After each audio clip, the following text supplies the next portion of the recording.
बीमा को रिजेक्ट कर दिया जाता है या उसे टाल दिया जाता है, लेकिन अब कंज्यूमर्स के क्लेम के दावे का जल्द निपटारा हो सकेगा। आज हम इसी पर चर्चा कर रहे हैं। एडाई की इस पहल से जनरल इंश्योरेंस सेक्टर में कितना बदलाव आएगा, क्लेम सेटलमेंट में कितनी तेजी आएगी, विस्तार से चर्चा करूंगा खास मेहमानों के साथ। पहले आप देखिए ये रिपोर्ट।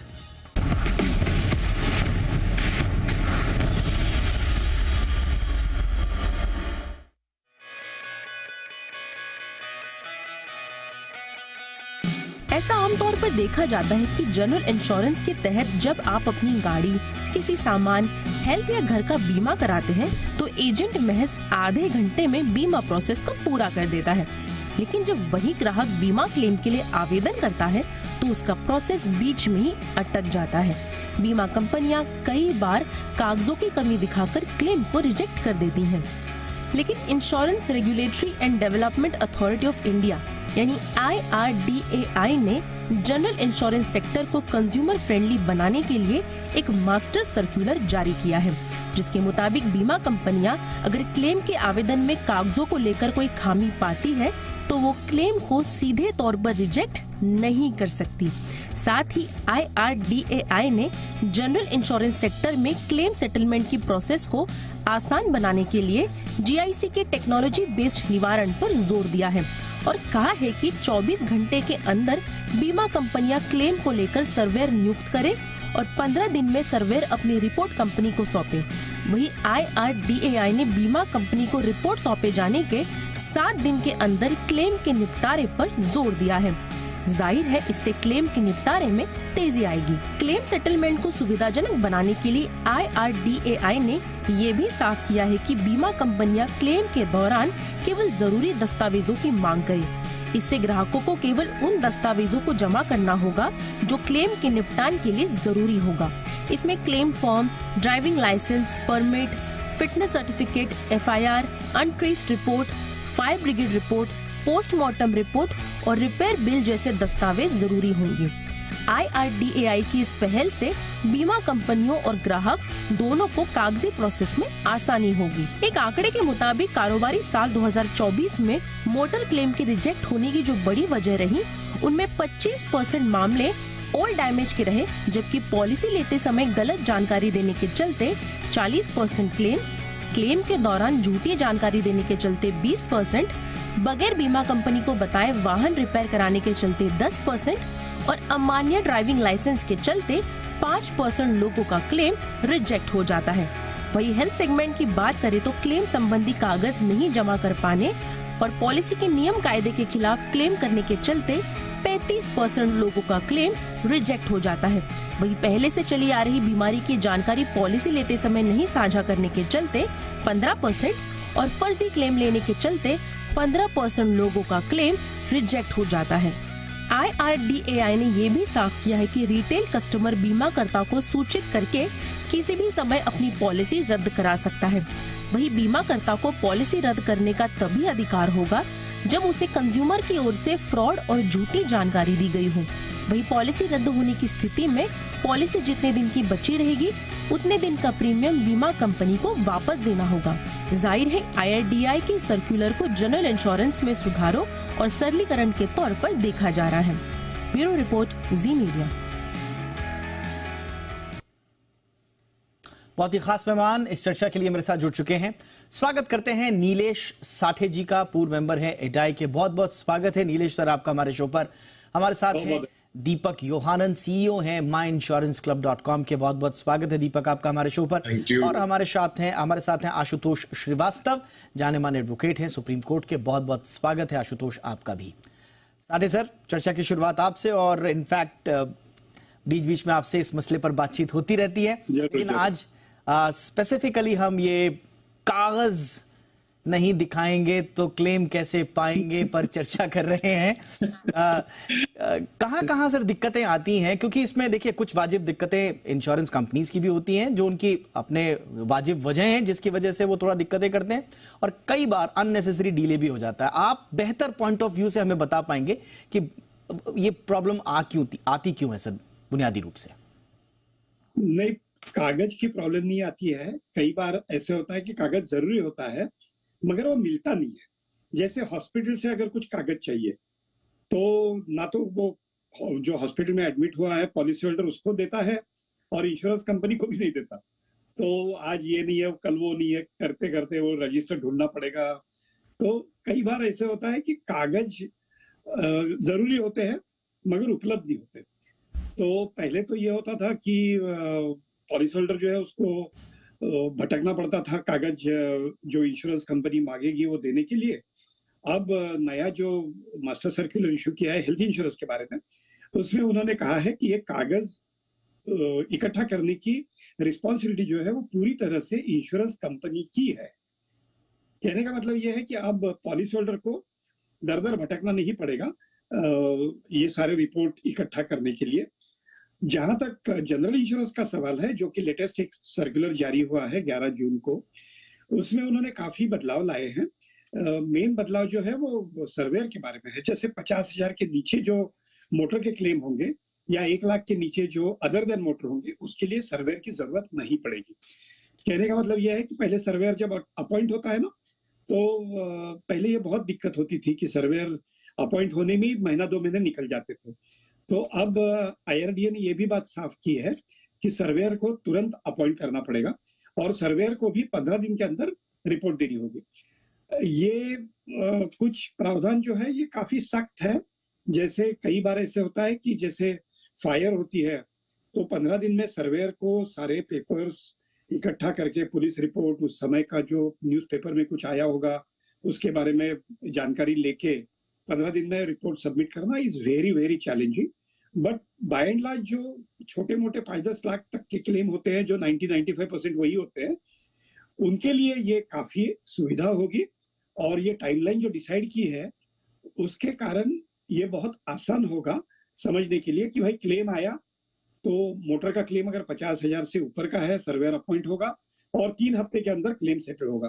और समझो अदर देन मोटर है तो 3 हफ्ते के अंदर ही सेटल होगा, मगर सर्वेयर अपॉइंट जो होगा अगर 1 लाख के ऊपर ये जो क्लेम है तभी सर्वेयर अपॉइंट होगा।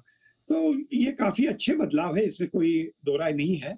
और जनरल इंश्योरेंस काउंसिल पे एक रिस्पॉन्सिबिलिटी डाली गई है कि वो डिजिटल एक प्लेटफॉर्म तैयार करे। उसके लिए 31 अक्टूबर तक की सीमा मर्यादा दी हुई है और जिसमें सर्वेयर रैंडमली अपॉइंट किए जा सकते हैं, ताकि अभी ये ना हो कि भाई किसी को फेवर किया या जानबूझ के ये जो सर्वेयर है ये बड़ा लिबरल है या बड़ा स्ट्रिक्ट है तो इसी को दिया, ये नहीं होना चाहिए। इसलिए सर्वेयर को अपॉइंट करते वक्त डिजिटली रैंडम तरीके से सर थोड़ा सा ये आपने इंपॉर्टेंट कहा सर, थोड़ा सा इसको भी समझाइए। जो फ्लेक्सिबल पॉलिसी ऑप्शंस की बात कही जा रही है, तो क्या हम इंश्योरेंस पॉलिसीज को less than a year, annually, लंबे समय के लिए क्या टेलर्ड ऑप्शंस होंगे या पहले भी थे या अब हुए हैं? ये नहीं, ये थे, मगर अब ये क्या होता है कि मास्टर सर्कुलर में जब आया है ना, तो it becomes a ready reckoner. तो तुरंत कोई भी रेफर कर सकता है कि इसमें क्या है भाई। तो जैसे मोटर में पे एज यू ड्राइव, पे एज यू गो और पे एज यू यूज, ऐसे 3 ऑप्शंस दिए हुए हैं। कहने का मतलब ये है कि अगर समझो मेरी गाड़ी कम चलती है साल में, तो मैं क्यों जिसकी गाड़ी ज्यादा चलती है उसके इतना प्रीमियम दूं। तो मैं ये कहूंगा कि भाई मेरी गाड़ी जो है वो 5,000 किलोमीटर से ज्यादा नहीं चलेगी, तो कंपनी उस हिसाब से मेरा प्रीमियम चार्ज करेगी। पे एज यू ड्राइव का मतलब यह है कि मैंने पिछले 3 गाड़ियां यूज की है, मैंने एक बार भी क्लेम नहीं किया है, मेरा कभी एक्सीडेंट नहीं हुआ है, तो मेरा ट्रैक रिकॉर्ड अच्छा है, तो क्यों मैं जो 20-22 साल का बच्चा है जिसने पहली बार गाड़ी को हाथ लगाया है उसके चांसेस ज्यादा है गाड़ी ठोकने के, तो उसकी जितना प्रीमियम मैं क्यों भरूं। तो ये जो अलग अलग इसमें फीचर्स हैं, ये अब फीचर्स उपलब्ध होंगे, तो ये बहुत अच्छे हैं। और इंश्योरेंस कंपनीज इस पे अमल भी कर रही है। कई इंश्योरेंस कंपनीज ने इस तरीके की पॉलिसीज भी निकाली है। बिल्कुल। अब देखिए, अगर वाकई में इसको हेल्दी वे में लेकर अच्छे से इंप्लीमेंट कर दिया जाए, मुझे लगता है कि इंश्योरेंस सेक्टर के लिए इससे बड़ा मोमेंट कोई नहीं होगा कि आगे ये कंज्यूमर के लिए भी और इंश्योरेंस कंपनी के लिए बहुत अच्छा मौका है। ये इसको अच्छे से बस इंप्लीमेंट कर दें, जो हुआ सो हुआ, आगे चल के सीख मिली और एक गाइडेंस अब आ गई है IRDAI की। इन गाइडेंस का सही से अगर पालन हो जाए तो बहुत अच्छा हो जाएगा। दीपक जी, एक आपसे मैं आपका अनुभव वही पूछना चाहूंगा, क्योंकि कागज पे हम ज्यादा आज फोकस कर रहे हैं। बहुत सारे दर्शकों का हमें ये मेल भी आ रहे थे, SMS भी आ रहे थे, व्हाट्सएप भी आ रहे थे कि साहब बात बात पे कागज बोल के अटका देते हैं। तो ये अब IRDAI का ये जो गाइडेंस डॉक्यूमेंट इसे हम कह सकते हैं, इसमें किस तरह की बात इसमें कही गई है और क्या क्या क्लैरिटी आएगी अब? तो मेरे हिसाब से इड्डा ने इंश्योरेंस कंपनी को कागज मांगने से नहीं रोका है। वो कागज मांग सकते हैं, बट सही कागज सही टाइम पे मांगने के लिए कहा गया है। अच्छा। तो अगर आप पॉलिसी आज बेच रहे हो तो जितने अंडरराइटिंग रिलेटेड डॉक्यूमेंट्स आपको आज चाहिए वो आज आप मांगिए और उसके बाद ही आप पॉलिसी इश्यू करिए। जब क्लेम का वक्त आया है तो सिर्फ क्लेम रिलेटेड डॉक्यूमेंट मांगिए, तब जाके जो आपको अंडरराइटिंग रिलेटेड डॉक्यूमेंट्स पहले जो आपको देखने चाहिए थे तब आप मत मांगिए, ये कहा गया है। बट क्लेम के रिलेटेड आपको जो भी डॉक्यूमेंट्स चाहिए आप क्लेम के टाइम मांग सकते हैं। अब जब आप कोई कंज्यूमर है उसको बिना सोचे समझे आप पॉलिसी बेच देते हो, उसके बाद जब क्लेम आते हो तब जाके आप पुराना कहानी पूरा पूछते हो और तब रिजेक्ट करते हो। इस बात पे बंदी लगाई गई। आपने बहुत अच्छे से सिंप्लीफाई करके बताया। मैं चाहूंगा दर्शकों के लिए एक एग्जांपल भी दे दें ताकि उनको और अच्छे से समझ में आ जाए। तो एक सिंपल एग्जांपल मैं दे रहा हूं कि आपको अगर एड्रेस प्रूफ पॉलिसी बेचते वक्त लेना चाहिए था, अब तब लीजिए। जब एक्सीडेंट हो गया है तब पॉलिसी होल्डर का एड्रेस से कोई लेना देना है नहीं, तो तब आप मेरिट्स ऑफ द क्लेम पर आप करिए और क्लेम रिलेटेड जो डॉक्यूमेंट्स चाहिए वो आप, ना कि उसको आपने एड्रेस बदला है वो अपडेट नहीं किया है उस पे आप क्लेम रिजेक्ट करते हो टेक्निकल ग्राउंड्स। क्लेम के मेरिट्स पे नहीं आप रिजेक्ट कर रहे हो, आप टेक्निकल ग्राउंड्स की वो डॉक्यूमेंट्स जो आपको पहले लेने चाहिए थे वो नहीं लिया, अभी आप मांग रहे हो, अभी मैं इसके बेसिस पे रिजेक्ट कर। ये किया गया विच इज सही बात है कि आप अभी क्लेम आया तो आप क्लेम रिलेटेड डॉक्यूमेंट्स मांगिए, न कि जो डॉक्यूमेंट्स आपको पहले मंगाने चाहिए। ये देखिए ये कितना इंपॉर्टेंट है लोगों के लिए समझना कि आप जितने नेसेसरी डॉक्यूमेंट्स अंडरराइटिंग प्रोसेस के दौरान आपको चाहिए आप उतना ले लीजिए, लेकिन अब जब जरूरत है क्लेम सेटलमेंट के वक्त सिर्फ रेलेवेंट डॉक्यूमेंट रिलेटेड ही मांगिए आप। ये कितनी बड़ी बात है, क्योंकि इसमें मुझे लगता है कि थोड़ा सा मैं यहाँ पे बेनिफिट ऑफ डाउट जो है इंश्योरेंस कंपनीज और एजेंट्स को भी देना चाहूंगा, क्योंकि उनको खुद नहीं मालूम होता है। उनको लगता है कि साहब सारे डॉक्यूमेंट जब तक हमने चेक नहीं किए तो आगे जाके फंस जाएगा। कई बार शायद ये एक उहापोह की स्थिति रहती है, मिसअंडरस्टैंडिंग रहती है, लेकिन ये जैसे मैंने कहा कि एक गाइडिंग डॉक्यूमेंट है, तो अब इस पर क्लैरिटी जरूर आ गई है। आशुतोष, मुझे लगता है कि इस तरह की पहल और होनी चाहिए। जितने भी रेगुलेटर्स हैं इस तरह का, जैसे इन्होंने बहुत सारे अलग अलग नियम कायदे कानून थे, मास्टर सर्कुलर में सबको समाहित करके इन्होंने एक कर दिया और अब आपको आईने की तरह क्रिस्टल क्लियर है, सब साफ है। अब आपको कोई भी बात करनी है, आप ये मास्टर डॉक्यूमेंट मास्टर सर्कुलर उठाइए और इसमें से आपको नहीं लगता है कि ये बाकी सब सेक्टर्स में भी लागू होना चाहिए? आपके रियल एस्टेट से लेकर आपके बैंकिंग से लेकर आपके बाकी जगह जहां जहां इस तरह के नियम तो हैं, बहुत सारे हैं, लेकिन वो इतने बिखरे हुए हैं, इतने छिपे हुए हैं कि लोगों को समझ भी नहीं आता, वहां तक पहुंचते पहुंचते तो देर हो जाती है। देखिए बहुत सारे अलग अलग जो क्षेत्र हैं उसमें ऑब्वियसली जो रेगुलेटर्स हैं वो बनाए गए भी हैं, और देखा जाए तो पहले IRDA भी तो नहीं होता था, ये 99 में जो है इसको लाया गया और टाइम टू टाइम इसमें अमेंड भी किया गया। और जहां तक देखिए अगर मैं इंश्योरेंस क्लेम्स की अगर बात करूं तो इसमें देखिए जो रेगुलेशन लाया गया, जैसे 64 UM जो सेक्शन है ऑलरेडी इंश्योरेंस एक्ट 1938 में, वो कहता है कि विद इन 72 आवर्स जो है सर्वेयर को अपॉइंट करना है किसी भी क्लेम के आने के बाद। बट ये होता नहीं था, काफी टाइम लगता था सर्वेयर को अपॉइंट होने में। अब देखिए कि इस तरीके के मामले जहाँ पे जेन्युइन क्लेम्स जो हैं वो जब रिजेक्ट हो जाते हैं तो लोगों को कोर्ट जाना पड़ता है और जो है कंज्यूमर कोर्ट जाते हैं। अभी देखिए रिसेंटली जो है नेशनल कंज्यूमर जो है उसने भी ये बात कहा कि भाई जब आप मेडिकल इंश्योरेंस ले रहे हैं, आप कर रहे हैं हेल्थ इंश्योरेंस किसी का, आपने उसका जो है पूरा हेल्थ चेकअप करवा लिया, सारा उसका डॉक्टर का रिपोर्ट मंगवा लिया, फिर आपने जो है जाकर के उसको पॉलिसी इश्यू करके दिया। अब जब क्लेम आता है तब आप कहते हैं कि नहीं आपने तो ये चीज डिस्क्लोज नहीं किया, आपको ये डिजीज था वो डिस्क्लोज नहीं किया। तो ऐसे इस तरीके के मामले में फिर वो उसका जो है टेस्ट कराने की फिर जरूरत क्या थी? तो ऐसे मामलों में बहुत सारे डायरेक्टिव्स जो है जैसे नेशनल कंज्यूमर ने दिया, या फिर मान लीजिए सुप्रीम कोर्ट ने भी कहा कि जिस कारण से जो आपने रीजन दिया है क्लेम रिप्यूडिएट करने का, उस समय आपने जो लेटर जो दिया पॉलिसी होल्डर को, अब आप जब कोर्ट में जा रहे हैं तो आप नया रीजन लेकर के आ रहे हैं, तो ये एडमिसिबल नहीं है, क्योंकि इसका मतलब है कि आपका इंटेंट जो है वो सही नहीं है, वो आपका इंटेंट जो है जेन्युइन क्लेम को सेटल करने का नहीं है, ये इंटेंट नहीं होना चाहिए। देखिए दोनों तरफ है, पॉलिसी होल्डर भी जो है उसका क्लेम बिल्कुल जेन्युइन होना चाहिए, गलत क्लेम्स भी आते हैं, ये भी बात है, लेकिन इसका मतलब ये नहीं है कि इंश्योरेंस कंपनी एक हर जेन्युइन पर्सन जो क्लेम करता है उसको उसी कैटेगरी में ट्रीट किया जाए। तो और इसके अलावा भी देखिए हमारे पास कितने देखिए सारे मुझे कैशलेस लगता है फैसिलिटीज जो लाए मुझे गए मुझे लगता है ये आज मेरा के। पर्सनल ऑब्जर्वेशन हो सकता है, लेकिन मुझे लगता है कि अगर किसी को फर्जी क्लेम करना है ना, तो वो अपने कागज पक्के रखेगा, वो उसके कागज बिल्कुल चकाचक होंगे, उसमें कोई दिक्कत नहीं जी होगी, सारे कागज वो बना के देखिए रखेगा। देखिए इसमें हंसते बेचारे वो हैं नहीं, इसमें जो, एक बात और हाँ। है कि जी इसमें देखिए एक और है कि जो सर्वेयर जो अपॉइंट होते हैं, जो मुझे लगता है कि जो उनका रिपोर्ट है उसी के बेस पर इंश्योरेंस कंपनी जो है क्लेम्स को सेटल करती है या नहीं करती है। हम्म। तो ये भी देखना पड़ेगा इंश्योरेंस कंपनी को भी कि वो जब सर्वेयर को अपॉइंट करती है तो सर्वेयर जो है वो दोनों साइड को लेकर के चले और एक रिपोर्ट वो उस तरीके से बनाए जो जो कि जो है दोनों के हित में हो। ऐसा नहीं, देखिए बहुत सारे क्लेम आते हैं, अभी जैसे गाड़ियां हैं, एक्सीडेंट हो गया, आजकल सब महंगी गाड़ियां होती हैं।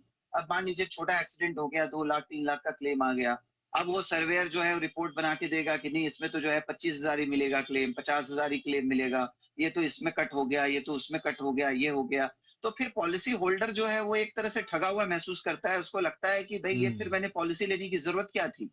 और जैसे कैशलेस फैसिलिटीज हैं, तो आपका टाई अप जो है प्रॉपरली जो जो डीलर्स हैं या जो रिपेयर करने वाले जो गराजेस हैं उसके साथ प्रॉपर होना करेक्ट, चाहिए, ताकि करेक्ट, बिल्कुल सही आधा बात। प्रॉब्लम तो जो पॉलिसी होल्डर का वही सॉल्व हो जाएगा। देखिए मुझे और लगता बहुत है सारी कि डॉक्यूमेंटेशन वो लेगा टाइमली उस। क्लेम सेटलमेंट में ये जो देखिए सर्वे की जहां तक बात है, इसमें साफ साफ लिखा हुआ है कि सर्वे अपनी रिपोर्ट को 15 दिन के एक तो अंदर सबमिट करेंगे एलोकेशन के, ताकि वो क्लेम्स का जो प्रोसेस है वो स्ट्रीमलाइन हो जाए, और उसके बाद इंश्योरेंस जो हैं वो क्लेम्स को फिर 7 दिन के अंदर सेटल करेंगे सर्वे रिपोर्ट आने के बाद। तो मुझे लगता है कि ये जो एक क्लैरिटी दी है ना, हो सकता है कि अलग अलग सर्कुलर्स में हो, मैं क्यों बोल रहा हूं बार बार कि ये इसलिए मास्टर स्ट्रोक है कि सोचिए आप 55 56 57 जितने सर्कुलर रहे होंगे, आई डोंट नो कहां कहां अलग अलग टाइम पे थे, इन्होंने पूरा का पूरा कंपाइल करके एक मास्टर सर्कुलर बना दिया। अब आपके सामने एक विंडो है, एक सॉल्यूशन है, और उसमें क्रिस्टल क्लियर दिया हुआ है, उसमें टाइमलाइंस दी हुई है।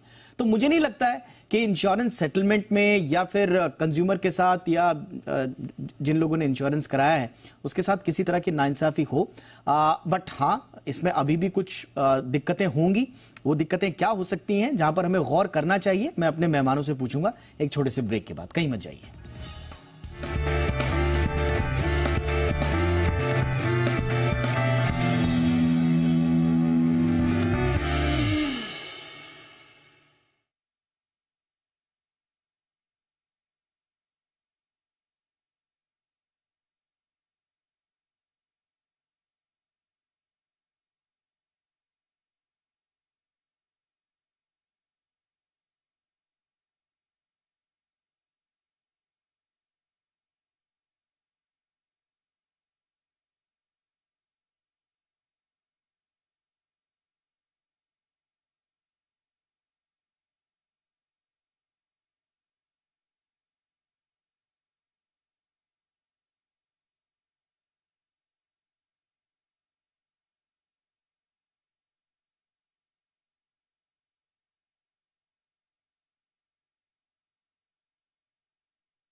तो कागज में अब नहीं अटकेगा क्लेम, और ये एडाई का जो लेटेस्ट सर्कुलर है, मास्टर सर्कुलर तो पहले आ गया था और अभी रिसेंटली एक बार फिर इसे एडाई ने क्लियर भी किया है, और ये एक आम उपभोक्ता के हित में उठाया गया कदम है, इसमें कोई शक नहीं।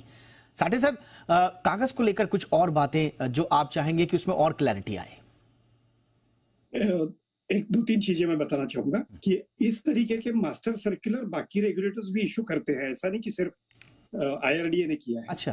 Reserve bank of India master circular regularly issue करते रहता है। दूसरी बात यह है कि इंश्योरेंस जो है ना, ये contract of utmost good faith है।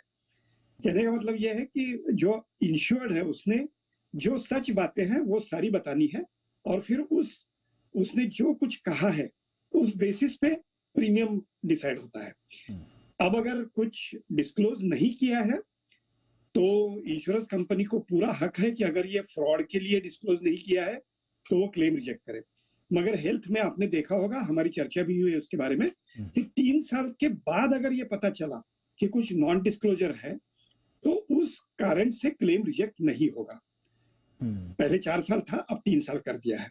तो कहने का मतलब ये है कि इंश्योरेंस एंड अदर कॉन्ट्रैक्ट्स में ये बेसिक डिफरेंस ये है कि it is a contract of utmost good faith.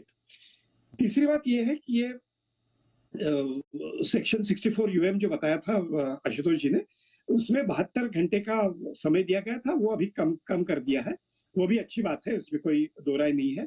मगर मुझे एक बात हर बार लगती है कि अगर ये टाइमलाइंस प्रिस्क्राइब की है मास्टर सर्कुलर में, तो ये टाइमलाइंस अगर किसी भी कारण से एक्सीड होती है तो क्या होगा? क्या पॉलिसी होल्डर को हक रहेगा कि वो कंज्यूमर कोर्ट में जाए और कहे कि ये टाइमलाइंस मेंटेन नहीं हुई, इसके कारण मुझे जो मानसिक रूप से पीड़ा हुई है उसका कॉम्पेंसेशन दीजिए? क्या ये हो सकता है? क्योंकि टाइमलाइंस बाकी रेगुलेटर्स प्रिस्क्राइब नहीं करते। RBI ने भी कभी ये नहीं कहा है कि सेविंग्स बैंक अकाउंट जो है वो 15 मिनट में ओपन होना चाहिए, या लोन जो है वो 24 घंटे में मिलना चाहिए। ये प्रिस्क्राइब नहीं किया है। IRDA को ये जरूर देखना होगा फिर से एक बार कि ये टाइमलाइंस प्रिस्क्राइब करना क्या गलत साबित हो सकता है। तो these are ये आपने इंपॉर्टेंट बात बोल दी, और मैं आशुतोष जी के पास जाऊंगा इसके लिए। आशुतोष जी, वेरी वैलिड पॉइंट कि टाइमलाइंस तो आपने दे दी, लेकिन अगर इन टाइमलाइंस का अगर अनुपालन नहीं हो रहा है तो क्या कंज्यूमर के पास अधिकार होगा कि वो कंज्यूमर कोर्ट में जाए? जी, देखिए, कहीं पे भी अगर डेफिशिएंसी ऑफ सर्विस होती है तो बिल्कुल कंज्यूमर कोर्ट को राइट है। और डेफिशिएंसी ऑफ सर्विस जो है, जब ऑलरेडी लॉ डिफाइंड है और लॉ के हिसाब से अगर सर्विसेज नहीं मिल रहे हैं कंज्यूमर को, तो बिल्कुल कंज्यूमर कोर्ट को बिल्कुल पावर है अपने हिसाब से वो जो है कॉम्पनसेशन दे सकता है कि कितने का क्या क्वांटम में लॉस हुआ होगा फाइनेंशियली, उसको कैसे कॉम्पनसेट किया जा सकता है, बिल्कुल कर सकता है। मैं पहले जो है मेरे मित्र ने जो बताया 64 UM, तो मैंने वही मेरा कहना था कि 72 आवर्स का तो क्लाउज पहले भी था, अब उसको मान लीजिए 24 घंटा कर दिया गया, तो तभी भी ये फॉलो नहीं हो रहा था एक तरीके से। और इसको बहुत बार पॉइंट आउट किया गया है नेशनल कंज्यूमर द्वारा, और इवन सुप्रीम कोर्ट में भी इन इश्यूज को उठाया गया है पहले, जहां जहां क्लेम्स जो है रिजेक्ट हुए हैं। तो ये बहुत ही इंपॉर्टेंट एस्पेक्ट है। और मुझे लगता है कि चाहे वो सेबी हो, वो रेगुलेटरी अथॉरिटी है, या RBI हो, वो भी रेगुलेटरी अथॉरिटी अपने अपने क्षेत्रों में, जैसे वो बैंक को देखता है या वो सिक्योरिटीज को देखता है, सेबी। तो मुझे लगता है कि इस तरह की जो रेगुलेटरी अथॉरिटीज हैं, वो अपना काम उनको करना मुझे लगता है बहुत ही अनिवार्य है, जरूरी है, समय को देखते हुए, सिचुएशन को देखते हुए, कि वो time to time master policies बनाएं, ताकि जो है कम से कम केसेस जो है वो कोर्ट तक जाएं और लोगों को इतनी परेशानियां ना उठानी पड़े। और अगर जाएं तो कोर्ट के पास भी जजमेंट के लिए कोई आधार हो। अब अगर टाइमलाइन दी गई है तो आई एम श्योर, मैं तो लॉ का स्टूडेंट नहीं हूं, आशुतोष जी अच्छे से बता ही रहे हैं कि भाई एक कंज्यूमर के पास अधिकार होगा जब डेफिशिएंसी ऑफ सर्विस होगा, तो कम से कम कोर्ट के पास भी एक आधार होगा कि साहब देखिए सर्कुलर में ये बात तो थी, तो इसको आप अगर इसका अनुपालन नहीं हुआ है तो ये डेफिशिएंसी ऑफ सर्विस के तहत आ सकता है। तो ये क्लैरिटी मिलना बहुत जरूरी था, जो मुझे लगता है मिली। दीपक जी, कोई बातें ऐसी जो अभी भी इंश्योरेंस सेक्टर में इस मास्टर सर्कुलर में जो समाहित ना हो, या उनमें क्लैरिटी ना हो और आप चाहें कि उसमें क्लैरिटी मिल पाए? नहीं, मैं एक छोटा सुझाव ही दूंगा नॉर्मल रिटेल कस्टमर को कि अपने सारे डिटेल्स डिक्लेयर करें, कुछ छुपा के ना रखें, एप्लीकेशन फॉर्म खुद भरें। अगर खुद नहीं समझ में आ रहा है तो रिकॉर्डेड लाइन में किसी इंटरमीडिएट के थ्रू भरे, रिकॉर्डेड लाइन या फिर इवन वीडियो रिकॉर्डेड लाइंस पे आजकल काफी लोग करते हैं, उस पे करें। और 99% रिटेल कस्टमर्स कंज्यूमर कोर्ट नहीं जा सकते। आप प्रॉपर चैनल है जिसपे कंप्लेंट्स कर सकते हैं, इंश्योरेंस कंपनीज के हैं, ऑम्बड्समैन तक जा सकते हैं, IRDA के पास जा सकते हैं। सोशल मीडिया बहुत पावरफुल है। पॉलिसी आप ले लेते हो तो ईमेल आईडीज सारे डिपार्टमेंट हेड CEO के पता करें और वहां एस्केलेट करें। अगर आपको कोर्ट जाना पड़े, वो रिटेल कस्टमर के लिए बहुत ही डिफिकल्ट फाइट होता है।